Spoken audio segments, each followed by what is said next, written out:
हाँ तो भैया आज हम पढ़ते हैं अलंकार, जो हर बार परीक्षा में पूछा जाता है। जितने इम्पोर्टेंट अलंकार हैं वो पढ़ लेते हैं। तो हम पहला हमारा क्या है, अनुप्रास अलंकार। अनुप्रास अलंकार देखते हैं।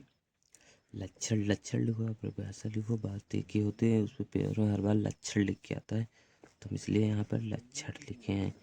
यहाँ क्या लिखा, क्या कहता है हमारा अनुप्रास अलंकार, एक ही वर्ड की बार बार आवृत्ति होने पर, एक ही अक्षर की, वर्ड माने अक्षर की आवृत्ति, बार बार आवृत्ति होने पर वहाँ पर अनुप्रास अलंकार होता है।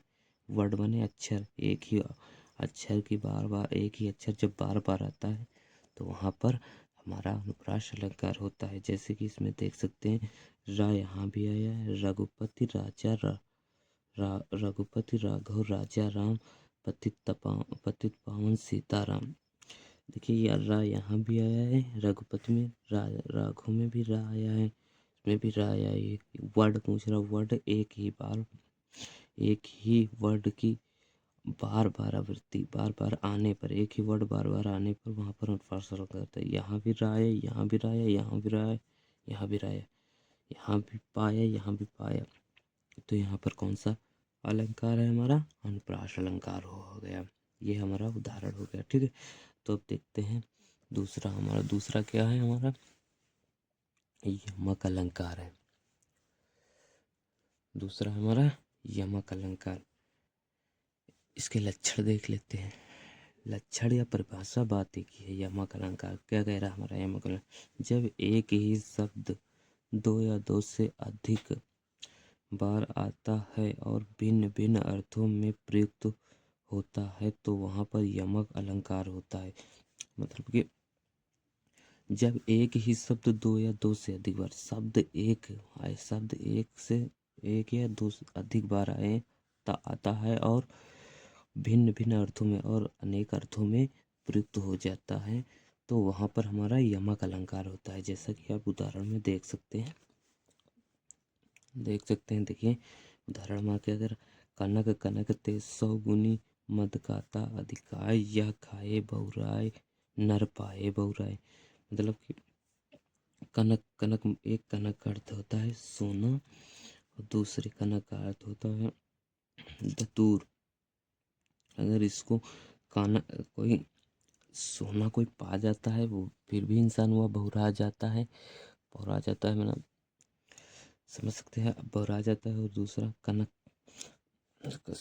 कनक का मतलब होता है धतूर। धतूर अगर कोई इंसान खा लेगा वो भी बहुरा जाएगा। क्या कह रहा है, कनक कनक ते 100 गुनी मद खाता अधिकाय, मतलब यह पाज के अधिकाय, यह खाए बहुराय नर, यह पाए बहुराय। अगर आदमी सोना पा जाता है फिर भी बहुरा जाता है, अगर धतूर खा लेता है तब भी वो बहुरा ही जाता है।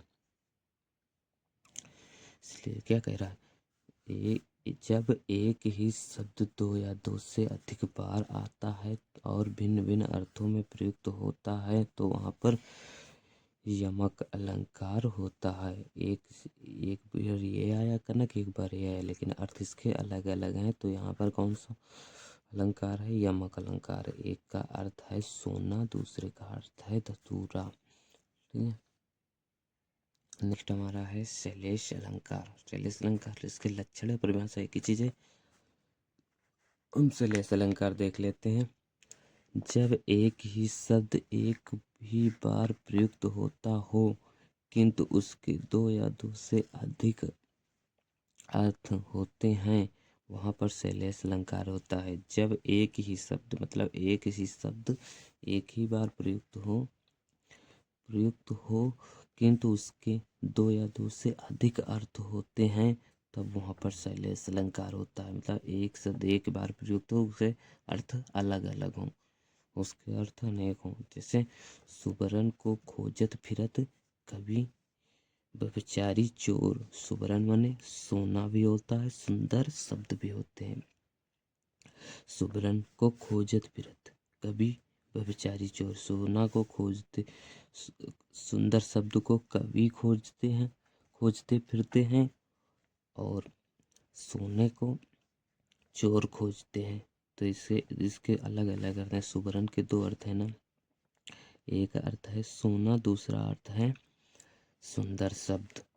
तो यहाँ क्या कह रहा है, जब एक शब्द एक ही बार प्रयुक्त होता हो किंतु उसके दो या दो से अधिक अर्थ होते हैं। दो या मतलब शब्द एक ही है, इसके अर्थ दो हैं। शब्द एक है, इसके अर्थ दो हैं। एक अर्थ है सोना, दूसरा अर्थ है हमारा सुंदर शब्द। सुंदर शब्द है कवि के लिए और सोना है चोर के लिए। ठीक है। क्या लिखा, सुबरन को खोजत फिरत कवि व्यभिचारी चोर। दूसरा हम देख लेते हैं रूपक अलंकार। हमारा है नेक्स्ट है हमारा रूपक अलंकार। रूपक अलंकार हमारा क्या कहता है, लक्षण देखते हैं।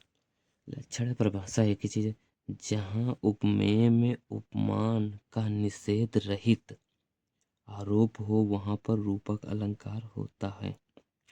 उपमेय में उपमान का निषेध आरोप हो वहां पर रूपक अलंकार होता है। उपमेय माने उपमान का निषेध आरोप रहे, ये उपमेय है, ये हमारा उपमान है। कहा लिखा है, चरण कमल बंदो हरिराई। चरण जो चरण हैं कमल के समान, बंदो हरिराई भगवान श्री राम जी के चरण जो हैं वो कमलों के समान है। ये हमारा कमल क्या हो गया, उपमान हो गया। बंदो हरि हरि हमारा उपमान हो गया। कालिका जहाँ पर उपमेय में उपमान का निषेध रहित आरोप होता है वहाँ पर रूपक अलंकार होता है। तो यहाँ चरण कमल बंदो हरिराई, जिसकी तुलना की जाए, कमल चरणों की तुलना की जाए। क्या लिखा, उपमेय में जिसकी तुलना की जाए। किसकी तुलना की जा रही है, हरि की तुलना की जा रही है। उपमान, उपमान जिससे तुलना की जाए, किससे तुलना की जा रही, कमल से। तो कमल हमारा उपमान हुआ।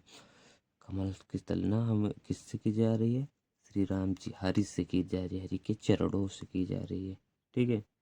तो हमारा ये हो गया मानव अलंकार। नेक्स्ट देख लेते हैं हमारा, नेक्स्ट हमारा है उत्प्रेक्षा अलंकार। उत्प्रेक्षा अलंकार हमारा क्या कह रहा है, जहाँ उपमेय में उपमान की संभावना हो वहां पर उत्प्रेक्षा अलंकार होता। उपमेय में उपमान की संभावना हो वहां पर उत्प्रेक्षा अलंकार होता है। जहाँ पर उपमेय में उपमान की संभावना हो वहां पर हमारा उत्प्रेक्षा अलंकार होता है। जहाँ पर उपमेय में उपमान की संभावना हो वहां पर उत्प्रेक्षा अलंकार होता है। यह हमारा उपमेय हो गया, मुखों में मधुर उपमान हो गया। जहाँ हरि मुख मानो मधुर मयंक, हरि का मुख मधुर मयंक की तरह है। मधुर माने चंद्रमा, मयंक माने चंद्रमा की तरह है। ये हमारा उपमान हो गया मयंक, और उपमेय हो गया हमारा हरि का मुख। तो हरि का मुख चंद्रमा के समान है। वेरी वेरी इम्पोर्टेंट, जितने इम्पोर्टेंट थे अलंकार वो हम आज आपको करवा दे हैं। मिलते हैं नेक्स्ट वीडियो में। Thank you.